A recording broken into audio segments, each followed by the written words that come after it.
Hi, Natalie. So, your paper is in a doc, and I usually work in Google Docs. And I wasn't sure if you'd see my comments, so I thought I'd just talk through your paper. Okay. First of all, love this choice of poem. It's one of my favorites. There's lots that can be said about this poem, but I'll keep it as concise as I possibly can, just in the hopes of helping you out. Um, First thing I want to say is I love that you broke down your body paragraphs by stanza. I was actually going to suggest that before I even opened your paper. So well done there. I would have absolutely done that as well. I think the biggest areas of improvement could go with your introductions, which are mega hard, and your conclusion. Okay. I do think that your introduction needs a more profound thesis statement, and it also needs a hook, something to draw your reader's attention from the very get-go. That hook could be a rhetorical question.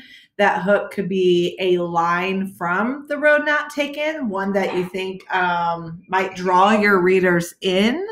I think those are two good possibilities. So either some sort of hypothetical question or maybe a direct quote that you could then follow up with your own thoughts like you have here. A couple of other things I thought you could mention in the introduction is one, this poem itself is an extended metaphor. Okay. The whole poem itself is an extended metaphor for two kinds of life choices an individual can make. Couple other things you could hit on. You don't have to hit on all these, but these are ideas for an intro. So this poem deals with the nature of choices. It deals with the conventional versus the non-conventional.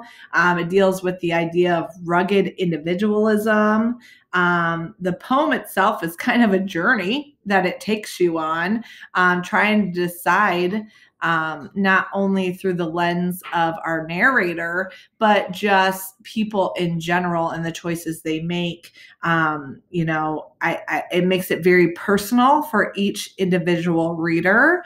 And it's kind of has this universal concept, right? So anyone could read this poem and relate to the fact that we often come to a fork in our decisions where we have to make a pretty monumental choice that's going to have direct consequences on our life, right?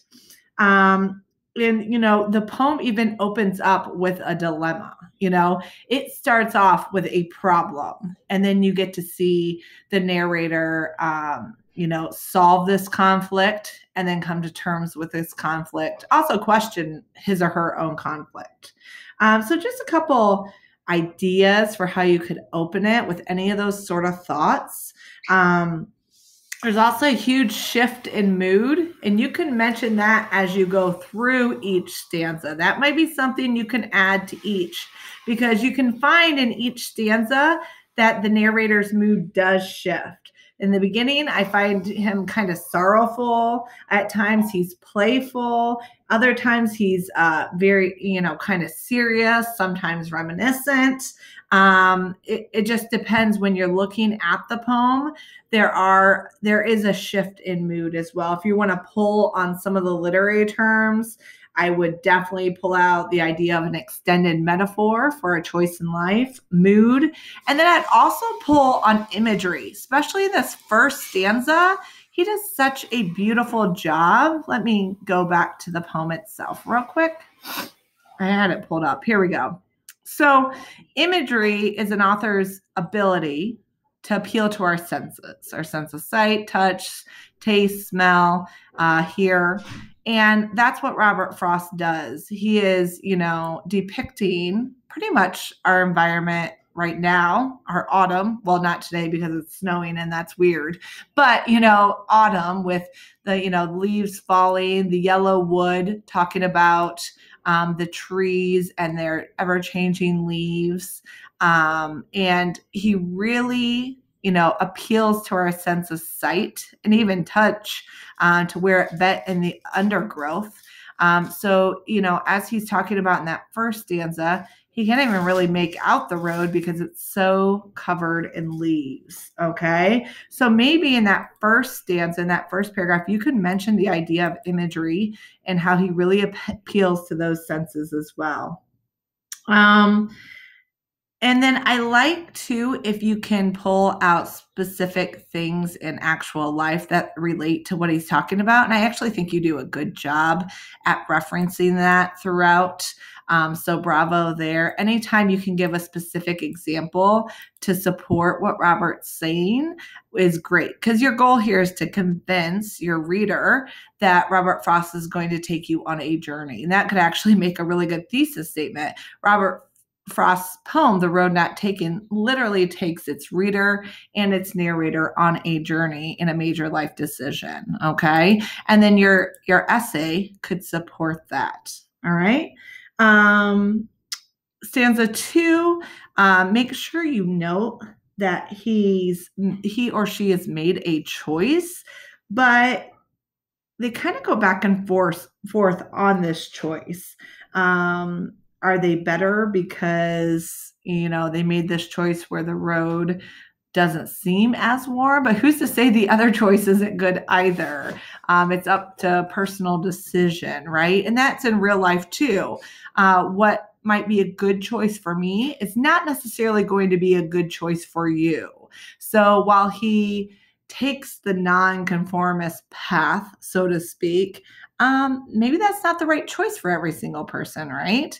And you might want to mention that. And, he plays on that. You can tell right here. Then took the other just as fair, and having perhaps the better claim, because it was grassy and wanted wear, though as for the passing there, had warned them really about the same. So, he's kind of like, is it really the better path? How am I to know, since I haven't traveled down both, right? Okay. And then paragraph 3, when let me see what I wrote down. He does mention that he could possibly try out the other road later on down in life, but then he makes mention, okay, I say this, but it's probably not going to happen. And you can think about that in terms of decisions in one's life, like, oh, I don't need to do that right now. I'll try it later on in life. But then, life gets busy and we don't always get a chance to go back and try new things. So, stanza 3, we kind of talk a little bit about complacency and the fact that once we choose a path, often people are, stay on that path, or they get stuck on that path and they don't have an option to go back and try other things. Okay. And then stanza 4, he's really reminiscent, like talking to his future self about basically stating, hey, I'm this person because I made that decision early on in life to go on the path less traveled. And he even says that makes all the difference. And it does. Our early choices can make a very large consequence on how our life turns out. And you could give a specific example of what that might look like in real life if you wanted to. And then in your conclusion, you might want to go back up to your intro and pull some of those things in. Maybe again, if you end up going and using a thesis statement about Robert Frost taking the reader on a journey, you could then reiterate or revisit that in your conclusion. I hope that gives you a couple extra ideas that you can add in here. The only other thing you're writing is, it's very well written. The only other thing I would mention is please keep your personal pronouns out of here. So this is a textual analysis, so you shouldn't see any I, me, we, you. Just speak of it in terms of the reader. Okay? I hope this helps. Let me know if there's anything else I can do. Best of luck, Natalie.